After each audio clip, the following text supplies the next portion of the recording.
ॐ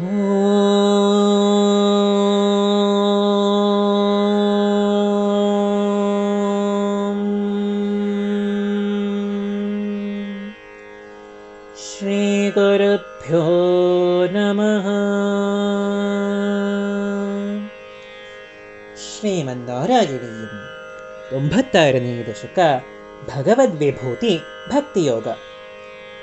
ತ್ವಂ ಹಿ ಬ್ರಹ್ಮೈವ ಸಾಕ್ಷಾತ್ ಪರಮುರುಮಹಿಮನ್ನಕ್ಷರಾಣಾಮಕಾರಃ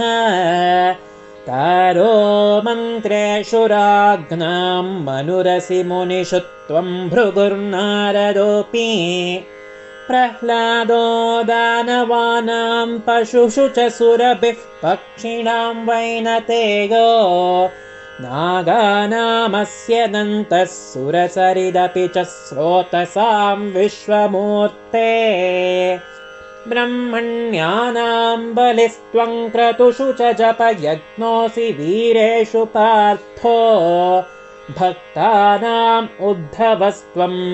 ಬಲಮಸಿ ಬಲಿನಾಂ ಧಾಮ ತೇಜಸ್ವಿನಾಂ ತ್ವಂ ನಾಸ್ತ್ಯಂತಸ್ತ್ವದ್ವಿಭೂತೇರ್ವಿಕಸದತಿಶಯಂ ವಸ್ತು ಸರ್ವಂ ತ್ವಮೇವ ತ್ವಂ ಜೀವಸ್ತ್ವಂ ಪ್ರಧಾನೈ ಯದಿಹ ಭವದೃತೆ ತನ್ನ ಕಿಂಚಿತ್ ಪ್ರಪಂಚೇ ಧರ್ಮಂ ವರ್ಣಾಶ್ರಮಾಣಾಂ ಶ್ರುತಿಪಥವಿಹಿತಂ ತ್ವತ್ಪರತ್ವೇನ ಭಕ್ತ್ಯಾ ಕುರ್ವಂತೋऽन्तರ್ವಿರಾಗೆ ವಿಕಸತಿ ಶನಕೈಃ ಸಂತ್ಯಜಂತೋ ಲಭಂತೆ ಸತ್ತಾ ಸ್ಫೂರ್ತಿಪ್ರಿಯತ್ವಾತ್ಮಕಮಖಿಲ ಪದಾರ್ಥೇಷು ಭಿನ್ನೇಷ್ವಭಿನ್ನಂ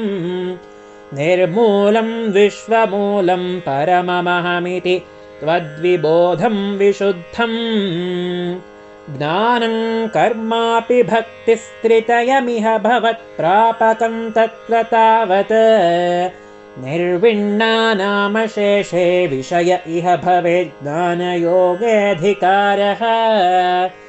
ಸಕ್ತಾನಾಂ ಕರ್ಮಯೋಗಸ್ತ್ವಯಿ ವಿನಿಹಿತೋ ಯೇ ತು ನಾಪ್ಯಂತಸಕ್ತಾಃ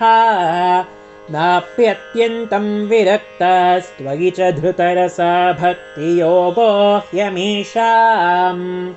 ಜ್ಞಾನಂ ತ್ವದ್ಭಕ್ತತಾಂ ವಾ ಲಘುಸುಕೃತವಶಾನ್ ಮರ್ತ್ಯಲೋಕೆ ಲಭಂತೆ ತಸ್ಮಾತ್ ತತ್ರೈವ ಜನ್ಮ ಸ್ಪೃಹಯತಿ ಭಗವನ್ನಾಕಗೋ ನಾರಕೋ ವಾ ಆವಿಷ್ಟಂ ಮಾಂತು ದೈವಾದ್ಭವಜಲನಿಧಿ ಪೋತಾಯಿತೆ ಮರ್ತ್ಯದೇಹೇ ತ್ವಂ ಕೃತ್ವಾ ಕರ್ಣಧಾರಂ ಗುರುಮನುಗುಣವಾತಾಯಿತಸ್ತಾರಯೇಥಾಃ ಅವ್ಯಕ್ತಂ ಮಾರ್ಗಯಂತಃ ಶ್ರುತಿಭಿರಪಿ ನಯೈಃ ಕೇವಲಜ್ಞಾನಲುಬ್ಧಾಃ ಕ್ಲಿಶ್ಯಂತೇತೀವ ಸಿದ್ಧಿಂ ಬಹುತರಜನುಷಾಮಂತ ಏವಾಪ್ನುವಂತಿ ದೂರಸ್ಥಃ ಕರ್ಮಯೋಗೋಪಿ ಚ ಪರಮಫಲೆ ನನ್ವಯಂ ಭಕ್ತಿಯೋಗಃ ತ್ವಾಮೂಲಾದೇವ ಹೃದ್ಯಸ್ತ್ವರಿತಮಗಿ ಭವತ್ಪ್ರಾಪಕೋ ವರ್ಧತಾಂ ಮೇ ಜ್ಞಾನಾಯೈವಾತಿ ಯತ್ನಂ ಮುನಿರಪವದತೆ ಬ್ರಹ್ಮತತ್ತ್ವಂ ತು ಶೃಣ್ವನ್ ಗಾಢಂ ತ್ವತ್ಪಾದಭಕ್ತಿಂ ಶರಣಮಯತಿ ಯಸ್ತಸ್ಯ ಮುಕ್ತಿಃ ಕರಾಗ್ರೇ ತ್ವಧ್ಯಾನೇಪೀಹ ತುಲ್ಯಾ ಪುನರಸುಕರತಾ ಚಿತ್ತಚಾಂಚಲ್ಯಹೇತೋಃ ಅಭ್ಯಾಸಾದಾಶು ಶಕ್ಯಂ ತದಪಿ ವಶಯಿತುಂ ತ್ವತ್ಕೃಪಾಚಾರುತಾಭ್ಯಾಂ ನಿರ್ವಿಣ್ಣಃ ಕರ್ಮ ಮಾರ್ಗೇ ಖಲು ವಿಷಮತಮೇ ತ್ವತ್ಕಥಾದೌ ಚ ಗಾಢಂ ಜಾತಶ್ರದ್ಧೋಪಿ ಕಾಮಾನಗಿ ಭುವನಪತೆ ನೈವ ಶಕ್ನೋಮಿ ಹಾತುಂ ತದ್ಭೂಯೋ ನಿಶ್ಚಯೇನ ತ್ವಯಿ ನಿಹಿತಮನಾಃ ದೋಷಬುದ್ಧ್ಯಾ ಭಜಂಸ್ತಾನ್ ಉಷ್ಣೀಯಾಂ ಭಕ್ತಿಮೇವ ತ್ವಯಿ ಹೃದಯಗತೆ ಮಂಶುನಂಕ್ಷ್ಯಂತಿ ಸಂಗಾಃ ಕಶ್ಚಿತ್ ಕ್ಲೇಶಾರ್ಜಿತಾರ್ಥಕ್ಷಯ ವಿಮಲಮತೆ ನುದ್ಯಮಾನೋ ಜನೌಘೈಃ प्रागेवं प्राह विप्रो न खलु मम जनाः कालकर्मग्रहा वा चेतो मे दुःखहेतुस्तदिह गुणगणं भावयत् सर्वकारीत्युक्त्वा शान्तो गतस्त्वां